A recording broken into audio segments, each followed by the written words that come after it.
Donors have pledged more than $1.1 billion to help Afghanistan, where poverty and hunger have spiraled since the Islamist Taliban took power, and foreign aid has dried up, raising the specter of a mass exodus.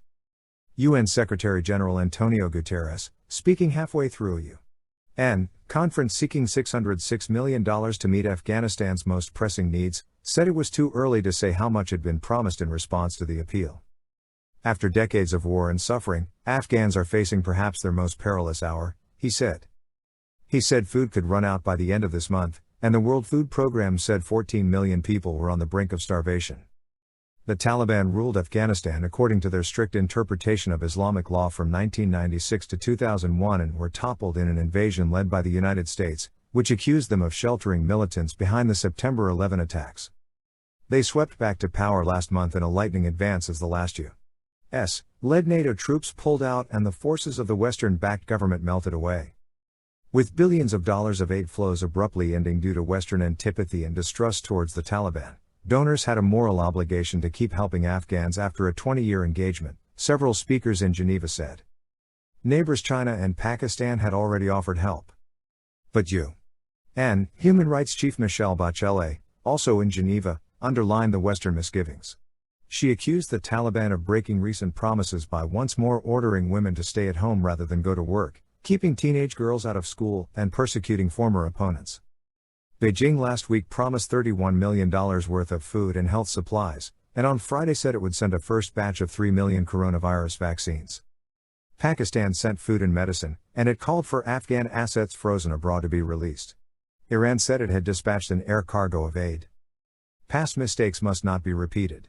The Afghan people must not be abandoned, said Pakistani Foreign Minister Shah Mahmood Qureshi, whose country has close relations with the Taliban and would most likely bear the brunt of an exodus of refugees. Both China and Russia said the main burden of helping Afghanistan out of crisis should lie with Western countries. The U.S. and its allies have a greater obligation to extend economic, humanitarian and livelihood assistance, said Chen Shu, China's ambassador to the United Nations in Geneva. The United States pledged $64 million in new humanitarian assistance at the conference, while Norway pledged an extra $11.5 million. Even before the Taliban seizure of Kabul last month, half the population, or 18 million people, depended on aid.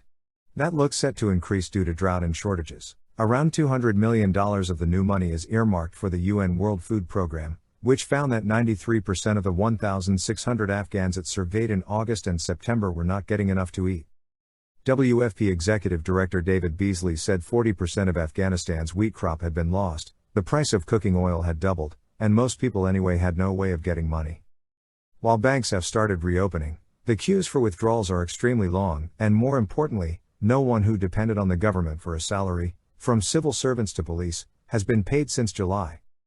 14 million people, 1 out of 3, are marching to the brink of starvation. They don't know where their next meal is, Beasley said.